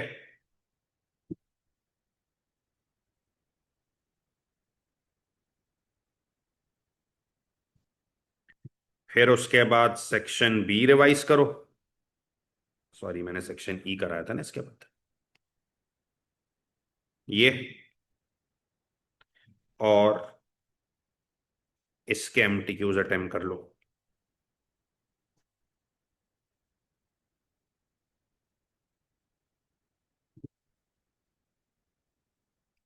ठीक है, फिर मैंने कराया था ना सेक्शन सी, ये। इसके लेक्चर्स रिवाइज करो और फिर ये एमटीक्यू अटेम्प्ट कर लो। फिर सेक्शन डी कराया था, ये रिवाइज करो, इसके एमटीक्यू अटेम्प्ट कर लो। अच्छा सेक्शन बी के एमटीक्यूज नहीं है, तो बस ये तुम्हें रिवाइज करना होगा, इसके एमटीक्यूज नहीं। ठीक है भाई, ये जो एमटीक्यू लेक्चर है ना, ये खुदा के वास्ते टीचर की इंस्ट्रक्शन फॉलो करो। ये मत देखना क्लासेस ड्यूरिंग कोर्स। शौक होता है ना यार, मेरा सेक्शन ए हो गया, अब मैं इसकी एमटीक्यूज अटेम्प्ट कर, ठीक है। थोड़ा सा फंसोगे, पता है क्यों? एमटीक्यू एक टॉपिक के दूसरे टॉपिक के साथ मिक्स भी आ सकते हैं, तो हो सकता है तुम ये सेक्शन ए अटेम्प्ट करने के बाद डायरेक्टली इसकी एमटीक्यू क्लासेस पे जाओ ना, तो तुम थोड़ा सा फंसो, क्योंकि इसमें किसी दूसरे सेक्शन के भी एमटीक्यूज हो सकते हैं। ठीक है, हो सकता है तुम सेक्शन ई करने के बाद इसके ये एमटीक्यू क्लासेस अटेम्प्ट करो ना, तो थोड़ा सा तुम फंसो। इसलिए ये आप ड्यूरिंग द कोर्स नहीं देखेंगे, आपका पहला काम है 1 2 3 4 5 कोर्स खत्म करें। उसके बाद सेक्शन ए पूरा रिवाइज करें, इसकी एमटीक्यू क्लासेस ले लें। सेक्शन ई पूरा रिवाइज करें, एमटीक्यू क्लासेस ले लें। सेक्शन सी पूरा रिवाइज करें, एमटीक्यू क्लासेस ले लें। इससे तुम्हारी एमटीक्यू प्रैक्टिस हो जाएगी। ठीक है, उसके बाद फिर मैं तुम्हें कराऊंगा पागलों की तरह पास पेपर्स। ये अपडेट होते रहते हैं, अभी 2018 से 25 हैं, फिर 2018 से 26 हो जाएंगे, फिर 2018 से 27 हो जाएंगे, फिर 2018 से 28 हो जाएंगे, एंड सो। ये पास पेपर्स जो है ना, प्रिपेयर कराएंगे तुम्हें सीआरक्यू के लिए। बस हो गई प्रिपरेशन। ठीक है, एक तो ये कोर्स खत्म किया, लेक्चर्स लिए एलएमएस पे। लेक्चर्स लेने के बाद यहां तक हर टॉपिक रिवाइज करके उसकी एमटीक्यू क्लासेस ले ली, एमटीक्यू की प्रिपरेशन हो गई। और फिर ये पास पेपर क्लासेस ले ली, सीआरक्यू के लिए प्रिपरेशन लो। एग्जाम में जाने से पहले लास्ट वीक में ये वाला फोल्डर देख लेना, MTQ practice at course centre, practice करा। अब यार तुम्हारी प्रिपरेशन हो गई, बस अब यार सवालात की सेल्फ प्रैक्टिस करो। और सेल्फ प्रैक्टिस करके भेजो मार्किंग टीम को, जवाब आए इंप्रूव करके भेजो, जवाब आए इंप्रूव करके भेजो। This is how it will. तो मैंने तुम्हें एलएमएस दिखा के पूरी कंप्लीट प्रिपरेशन स्ट्रेटजी बता दी है। As soon as possible lectures complete करने, हर सेक्शन रिवाइज करने के बाद फिर उसकी एमटीक्यू क्लासेस देखनी है, या आप ड्यूरिंग द कोर्स नहीं देखेंगे, आखिर में होगा। उसके बाद सीआरक्यू प्रैक्टिस के लिए आप ये पास पेपर्स देखेंगे, और साथ ही साथ फिर आप मार्किंग टीम को क्वेश्चंस भेजते जाएंगे, और MTQ practice course and last week में टेक। एक बहुत जरूरी बात, मार्किंग टीम का ईमेल क्या है, हमारे व्हाट्सएप ग्रुप का लिंक क्या है, ये एक ऐसा मसला है जिसको बहुत सारे लोग नहीं समझ पाते, इसलिए मैं आपको ये बात भी बता रहा हूं।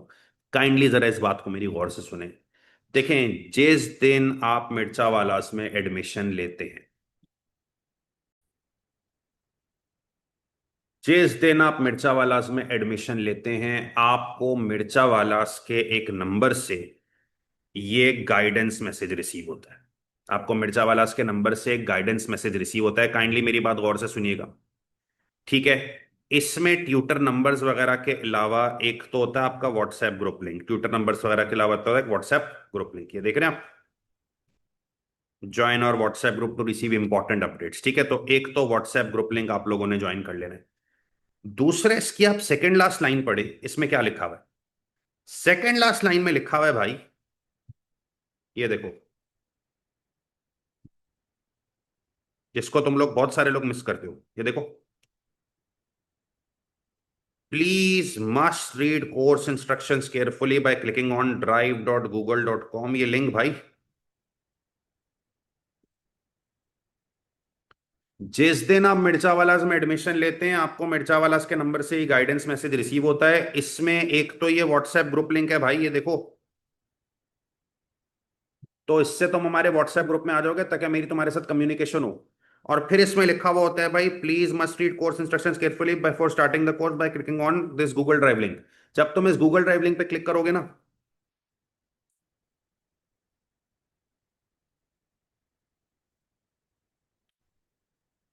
तो ये तुम्हें लेके जाता है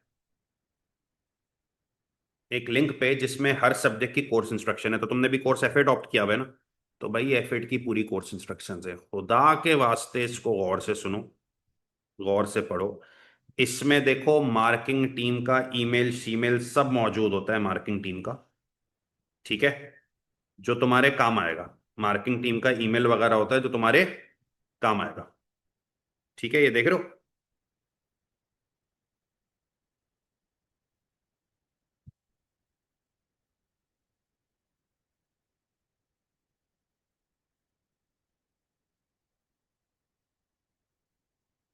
ये देखो, send your answers for marking. तो भाई ये पूरी कोर्स इंस्ट्रक्शंस पढ़ना बहुत जरूरी है। बहुत सारे लोग ये कोर्स इंस्ट्रक्शंस मिस कर देते हैं क्योंकि उनको लगता है कि भाई ये मैसेज पढ़ने वाली चीज थोड़ी होती है। मैसेज तो सिर्फ एक खास नंबर से आए तो पढ़ना है, वरना ये जो मिर्चा वाला वगैरह के मैसेज थोड़ी काम के हैं। भाई आपने फीस भरी है, आपको ये मैसेज मिलेगा, गाइडेंस मैसेज। काइंडली इस गाइडेंस मैसेज को आप पढ़िएगा, ठीक है। और इसमें जो गूगल ड्राइव का लिंक है, व्हाट्सएप ग्रुप भी अटैच करें, और साथ ही साथ कोर्स इंस्ट्रक्शंस भी जो है वो गौर से पढ़ें, ठीक है।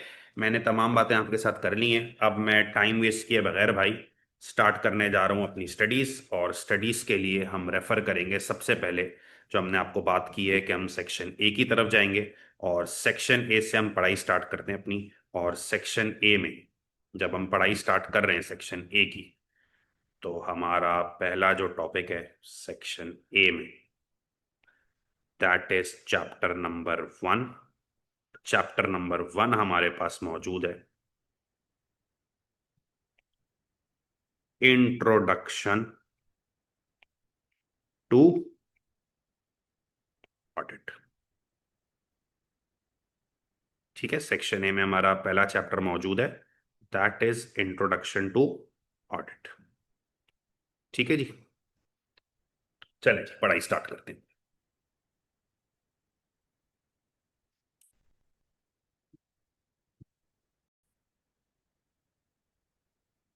अच्छा जी, सेक्शन ए जो मैंने आपको कहा हमारी सीरीज का पहला सेक्शन है, और उसमें चैप्टर नंबर 1 हम स्टार्ट कर रहे हैं, that is introduction to audit. मैंने आपको कहा था 5 चैप्टर्स हैं। अच्छा, इंट्रोडक्शन टू ऑडिट में आपको बताया जाएगा ऑडिट के इंट्रोडक्शन के बारे में, लेकिन मैं इसको स्टार्ट कर रहा हूँ सबसे पहले on letting you know what is audit. Audit है क्या भाई, सारी बातें हो जाएंगी बाद में, पहले ऑडिट पढ़ने जा रहे हो, पता तो चले व्हाट इज ऑडिट, ठीक है। अच्छा, ये ना मैं तुम्हें जवाब बाद में बताऊंगा व्हाट इज ऑडिट।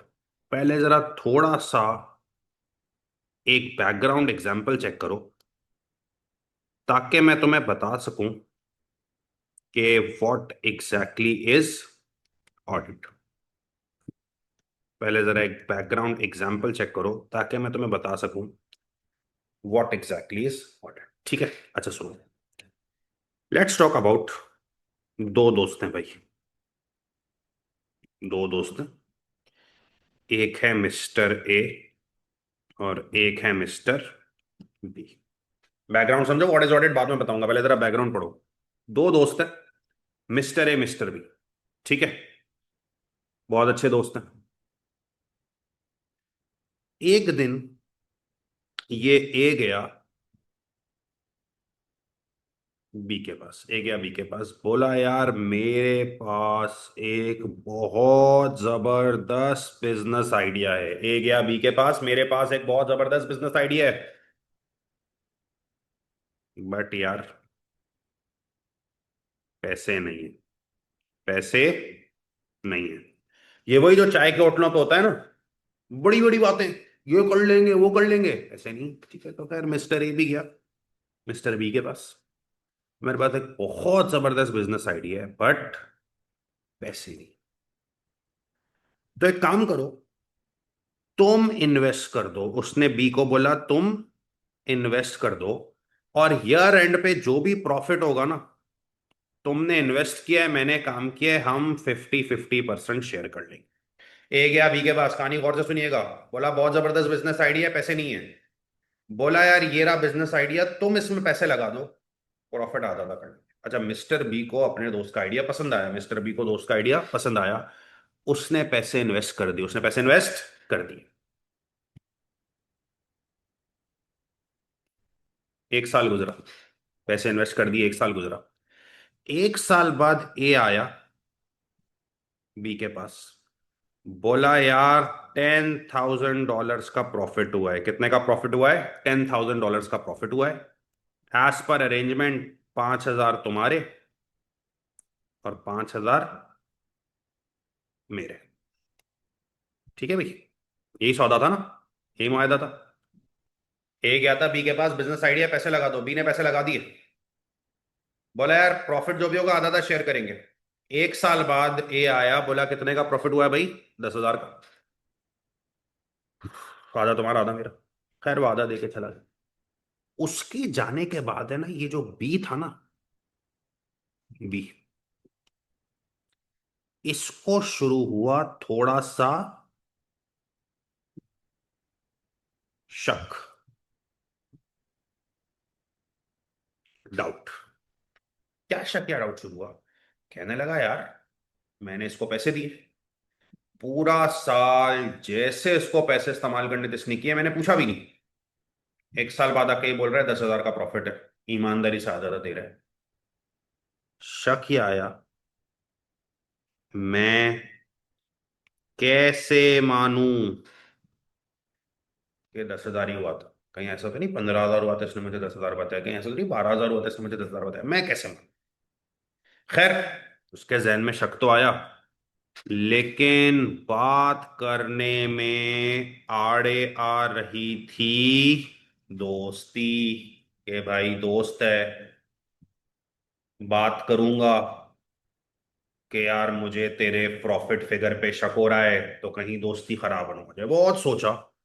खैर, हिम्मत करके उसने बात कर ली ए से कि देख यार तू मेरा दोस्त है, बट मसला ये है मैंने तुझे पैसे दिए थे, तूने पूरा साल पैसे यूज किए, एंड में आके तूने कहा 10,000 का प्रॉफिट हुआ है, 5,000 मुझे दे दिए, मुझे शक हो रहा है भाई कि प्रॉफिट 10,000 का हुआ है कि नहीं।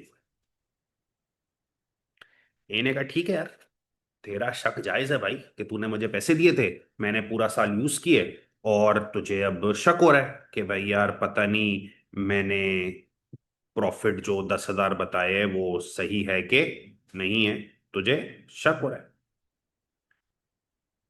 तो एक काम करते हैं, तुम्हारा शक दूर करने के लिए एक काम करते हैं, मेरे साथ आओ। तुम मेरे भाई ब्रदर से पूछ लो, वो कंफर्म करेगा वाकई 10,000 हुआ था, मैं सच बोल रहा हूं। क्या मिस्टर बी भाई की बात पे ट्रस्ट करेगा? नो। क्यों? अपना खून है भाई, अपना भाई है, वो उसकी बात पे ट्रस्ट नहीं करेगा। मिस्टर बी ने बोला कैसी बातें कर रहा है भाई, तेरा भाई है वो तो तेरे ही साथ देगा ना। बोला अच्छा भाई, एक काम करो, मैं जो बिजनेस कर रहा था ना, उसमें जो फाइनेंस एम्प्लॉय था ना, उससे पूछ लो। मिस्टर बी इसकी बात पे भी ट्रस्ट नहीं करेगा। कहेगा भाई ये तो तेरा एम्प्लॉई है, ये तो तेरा ही वफादार होगा।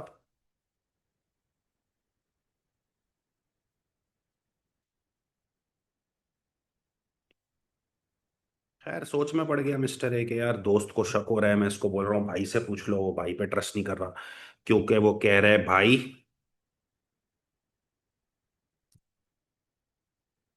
इंडिपेंडेंट नहीं है भाई, इंडिपेंडेंट नहीं है, गैर जानिबदार नहीं है ना। बोला एम्प्लॉय की बात पे बोल रहा हूँ, एम्प्लॉय की बात पे भी ट्रस्ट नहीं कर रहा है कि भाई एम्प्लॉय मेरा है, वफादार है, शायद ऑनेस्ट नहीं है। बोला अच्छा एक काम करो यार, तो मैं ना मेरे भाई की बात पे यकीन आ रहा है, ना मेरी बात पे यकीन आ रहा है, ना मेरे एम्प्लॉय की बात पे यकीन आ रहा है, तो मैं हर रोज बिजनेस के सामने वाली मस्जिद में नमाज पढ़ता हूँ, तो वहाँ मस्जिद के इमाम साहब से पूछ लो कि मैं सच्चा आदमी हूँ, मैं सच बोल रहा हूँ, क्या मिस्टर बी इमाम साहब की बात पे ट्रस्ट करेंगे इन लोग? कि इमाम साहब इंडिपेंडेंट है, ऑनेस्ट है, ईमानदार है, लेकिन शायद वो professionally qualified to talk on this matter नहीं है। ठीक है, ये मसला आ रहा है भाई। रिपीट कर रहा हूं, एग्जाम्पल के साथ साथ रहना, बैकग्राउंड ऑफ ऑडिट की। दो दोस्त हैं, mister A mister B. Mister A B के पास गया, भाई बिजनेस आइडिया है, बिजनेस मैं करूंगा, पैसा तुम लगा दो, प्रॉफिट आधा आधा। बी मान गया, पैसे दे दिए। एक साल गुजरा, मिस्टर ए आया, बोला भाई यार 10,000 का प्रॉफिट हुआ, ये लो आधा आधा। बी के जहन में शक क्रिएट हुआ, यार मैं कैसे मानूं कि भाई ये सच बोल रहा है। उसने ऐसे जिक्र किया, इन्हें कहा भाई एक काम करो, तुम मेरे भाई से पूछ लो। उसने बोला भाई भाई तुम्हारा गैर जानिबदार नहीं है, इंडिपेंडेंट नहीं है, मैं उसके हाथ पे ट्रस्ट नहीं करूंगा। बोला यार मेरे एम्प्लॉय से पूछ लो, मैं सच बोल रहा हूँ। बोला भाई एम्प्लॉय ऑनेस्ट नहीं होगा, वो तुम्हारा आदमी, वफादार तुम्हारा है। बोला इमाम साहब से पूछ लो। बोला भाई वो प्रोफेशनली क्वालिफाइड नहीं है। तुम बताओ मिस्टर बी को ट्रस्ट कब होगा कि ये सही कह रहा था? मिस्टर बी को ट्रस्ट तब होगा जब कोई इंडिपेंडेंट, जब कोई इंडिपेंडेंट, गैर जानिबदार, ऑनेस्ट और प्रोफेशनली क्वालिफाइड आदमी आए, जिसके जिसको बात करने का वो अहलियत हो, प्रोफेशनली क्वालिफाइड, ईमानदार हो, गैर जानिबदार हो, वो आए, वो मिस्टर बी को बोले हाँ यार 10,000 का प्रॉफिट हुआ, ये बंदा सही कह रहा है, तब मिस्टर बी को यकीन आएगा। वो गैर जानिबदार आदमी, जानिबदार आदमी की बात सुनेगा ही नहीं, बेईमान आदमी की बात सुनेगा ही नहीं, जिसके अंदर बात करने की अहलियत नहीं, उसकी बात सुनेगा ही नहीं। उसको शक कब खत्म होगा? जब कोई इंडिपेंडेंट, ऑनेस्ट, प्रोफेशनली क्वालिफाइड आदमी है और बोले ये सही कह रहा है।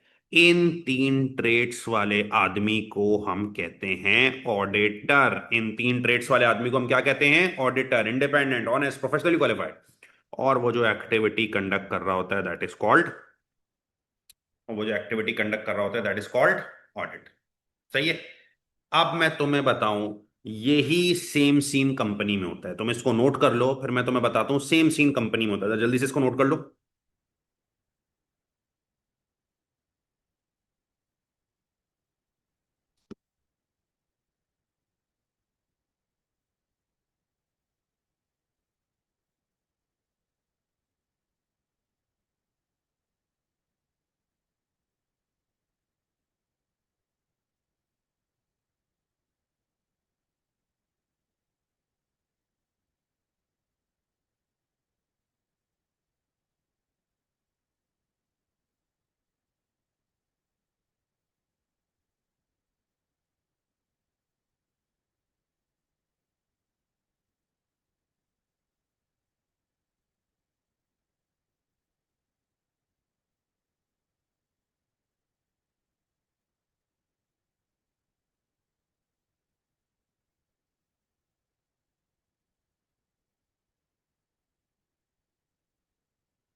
अच्छा, यही जो मसला है ना कि भाई यार एक जो है, उस बी ने उसको पैसे दिए, फिर एक साल बाद वो आया कि भाई यार इतना प्रॉफिट हुआ और बी को शक हो रहा है।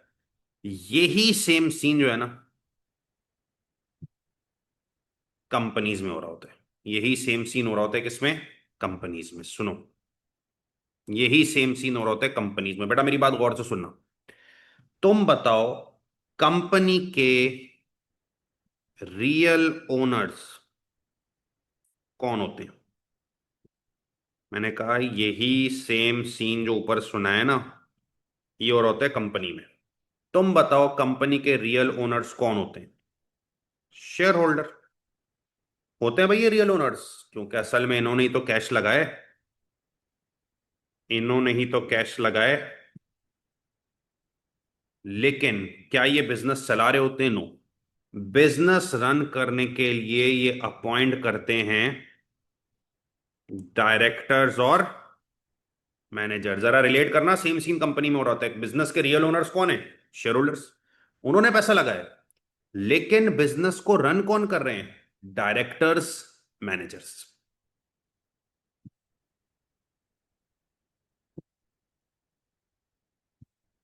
आज मैं पीएसओ कंपनी का शेयर होल्डर हूं, शेल कंपनी का शेयर होल्डर हूं, तो मैंने तो सिर्फ पैसा इन्वेस्ट किया। बिजनेस रन मैं थोड़ी कर रहा हूं। रन कौन कर रहा है बिजनेस? Directors, managers. ठीक है बेटा, यही होता है पूरा साल, होल ईयर। डायरेक्टर्स और मैनेजर्स पूरा साल, डायरेक्टर्स एंड मैनेजर्स रन करते हैं बिजनेस को, रन करते हैं बिजनेस को। ठीक है। बिजनेस रन करने के लिए वो लेते हैं मिलियंस की सैलरीज। बिजनेस रन करने के लिए वो क्या लेते हैं बेटा? मिलियंस की सैलरीज। बिजनेस रन करने के लिए मिलियंस की सैलरीज लेते हैं। और जब ईयर एंड होता है ना, जैसे ईयर एंड होता है,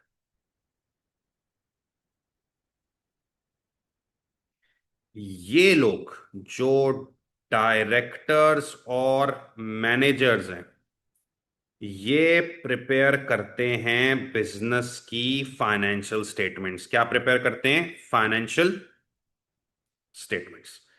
अच्छा, जब भी मैं आपके सामने ऑडिट के पेपर में फाइनेंशियल स्टेटमेंट्स की टर्म यूज करूँ ना, तो बेटा फाइनेंशियल स्टेटमेंट्स का मतलब होता है 5 आइटम्स। फाइनेंशियल स्टेटमेंट्स का मतलब क्या होता है? 5 आइटम्स। फाइनेंशियल स्टेटमेंट का पहला आइटम होता है profit and loss account, PNL, जिसको आप कहते हो statement of profit and loss. दूसरा आइटम होता है बैलेंस शीट, जिसमें आप कहते हो स्टेटमेंट ऑफ फाइनेंशियल पोजीशन। तीसरा आइटम होता है statement of changes in equity, SOCIE, statement of change in equity. चौथा आइटम होता है कैश फ्लो स्टेटमेंट। और पांचवा आइटम होता है नोट्स टू अकाउंट्स, जिसको आप कहते हो डिस्क्लोजर। जिसको आप क्या बोलते हो? डिस्क्लोजर। ठीक है। तो जब भी मैं आपके सामने ऑडिट के पेपर में टर्म यूज करूं ना फाइनेंशियल स्टेटमेंट्स की, तो फाइनेंशियल स्टेटमेंट्स का मतलब 5 बातें: profit and loss account, statement of financial position, balance sheet, statement of changes in equity, cash flow statement और नोट्स टू द अकाउंट। खैर, मैं अपनी एग्जांपल पे वापस आता हूं कि सेम सीन हो रहा है कंपनी में, कि कंपनी में रियल ओनर्स हैं भाई, कौन? Share holders. उन्होंने पैसा इन्वेस्ट किया, बट बिजनेस रन वो नहीं कर सकते। बिजनेस कौन रन करते हैं? Directors, managers. बेटा पूरा साल डायरेक्टर्स, मैनेजर्स बिजनेस रन करते हैं, मिलियंस की सैलरीज लेते हैं। ईयर एंड आता है, director, manager financial statement prepare करते हैं। और फाइनेंशियल स्टेटमेंट्स की जब मैं बात यूज करूं, तो 5 नाम आने चाहिए: PNL, balance sheet, SOCIE, cash flow, notes to account. इन्होंने फाइनेंशियल स्टेटमेंट्स प्रिपेयर की। इन फाइनेंशियल स्टेटमेंट्स में बताया इन्होंने, दोस्त की तरह, जो ऊपर वाली एग्जांपल थी ना, 10,000 का प्रॉफिट था, 1 मिलियन के एसेट्स थे, ये इन्होंने फाइनेंशियल स्टेटमेंट्स बनाई और शेयर होल्डर्स को दे दी। फाइनेंशियल स्टेटमेंट्स बनाई, शेयर होल्डर्स को दे दी। शेयर होल्डर को शक होगा भाई, शेयर होल्डर को शक होगा। बोलेंगे यार, वही वाला शक जो ऊपर था। पूरा साल बिजनेस इन्होंने चलाया, ये चला रहे हैं ना बिजनेस, पूरा साल बिजनेस इन्होंने चलाया, जो करना था किया। और ईयर एंड पे आके कह रहे हैं भाई 10,000 का प्रॉफिट पे 1 मिलियन के एसेट्स हैं। हम कैसे माने? हम कैसे माने? शेयर होल्डर्स कहते हैं हम कैसे माने कि भाई ये जो कह रहे हैं ये सही कह रहे हैं। वही डायरेक्टर्स कहते हैं भाई हमारे एम्प्लॉयज से पूछ लो, हमारी बीवियों से पूछ लो, हमारे बच्चों से पूछ लो, हमारे भाई से पूछ लो, मस्जिद के इमाम साहब से पूछ लो, उनको किसी की बात पे यकीन नहीं आएगा। शेयर होल्डर्स को यकीन कब आएगा? जब कोई इंडिपेंडेंट, ऑनेस्ट, प्रोफेशनली क्वालिफाइड आदमी आएगा और वो ये फाइनेंशियल स्टेटमेंट चेक करके बोलेगा हाँ ये लोग सही कह रहे थे, तो शेयर होल्डर्स को ट्रस्ट होगा। इन तीन कैरेक्टरिस्टिक्स पजेस करने वाले बंदे को मैंने कहा कि वो कौन होता है, ऑडिटर। और वो जो कंपनी में एक्टिविटी कंडक्ट करता है उसे हम क्या कहते हैं? तो ये वो दोस्तों वाली एग्जांपल से मैंने रेप्लिकेट कर दिया कि बिजनेस के रियल ओनर शेयर होल्डर, तो उन्होंने पैसा इन्वेस्ट किया है, लेकिन बिजनेस रन डायरेक्टर्स मैनेजर्स कर रहे हैं। पूरा साल बिजनेस रन करने के बाद जब वो फाइनेंशियल स्टेटमेंट बनाते हैं, इसका मतलब पांच चीजें हैं। इतना प्रॉफिट हुआ है, इतने एसेट्स हैं, इतनी लायबिलिटीज हैं। शेयर होल्डर्स को शक होता है, भाई हम कैसे इनकी बात माने। वो कहते हैं भाई हमारी बीवी बच्चों से पूछ लो, भाइयों से पूछ लो, इमाम साहब से पूछ लो। वो कहते हैं नहीं, हमें यकीन कब आएगा जब कोई गैर जानिबदार, इंडिपेंडेंट, ऑनेस्ट, ईमानदार, प्रोफेशनली क्वालिफाइड आदमी जिसमें एहलियत है बात करने की, वो बोलेगा, तब हम मानेंगे। ऐसे कैरेक्टरिस्टिक्स पोजेस करने वाले बंदे को ऑडिटर कहते हैं, और जो वो एक्टिविटी कंडक्ट कर रहा है दैट इज ऑडिट। कॉपी कर लीजिए भाई, कोई सवाल है तो पूछ लीजिए।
इसके बाद ये जरा कॉपी कर लीजिएगा।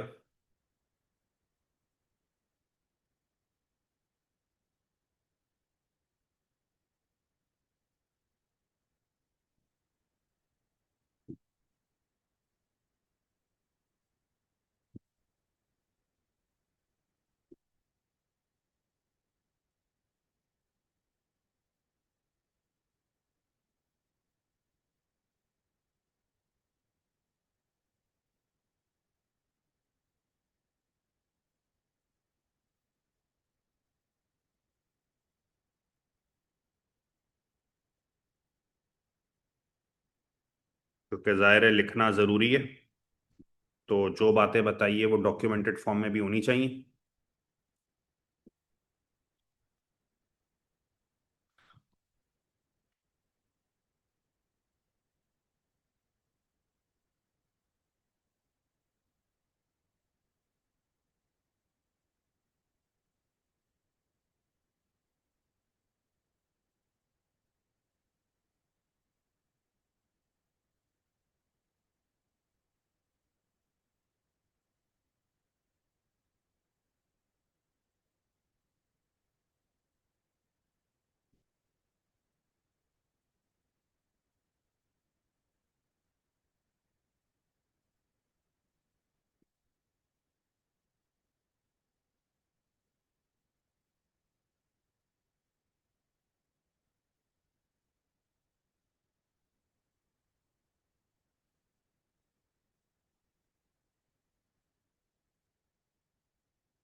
ठीक है जी, ये मैंने जो बात लिखी है इसको आप जरा कॉपी कर लें तो आपको खुद ही समझ में आ जाएगा कि इस बात का मकसद क्या था, कि जो जो आपको मैंने बोला है वो सब इसके अंदर जो है वो हमने डॉक्यूमेंट कर दिया। ठीक है।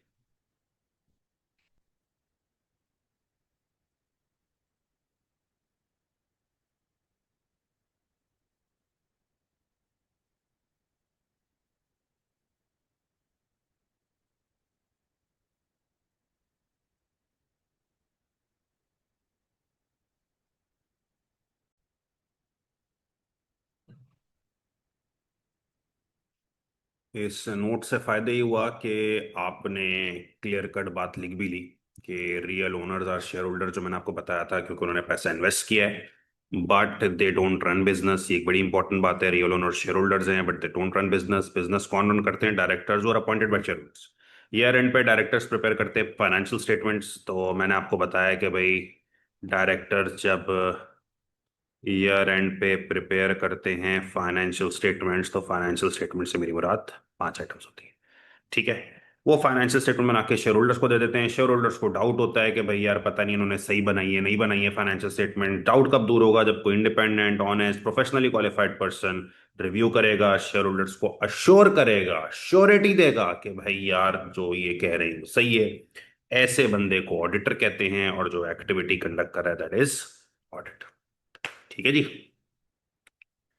तो बड़ी मजेदार हमारी डिस्कशन हुई है अभी तक कि यार क्या ऑडिट होता है, और मैंने आपको दोस्तों वाली कंपनी से ऑडिट को मिक्स भी करके दिखाया। ठीक है।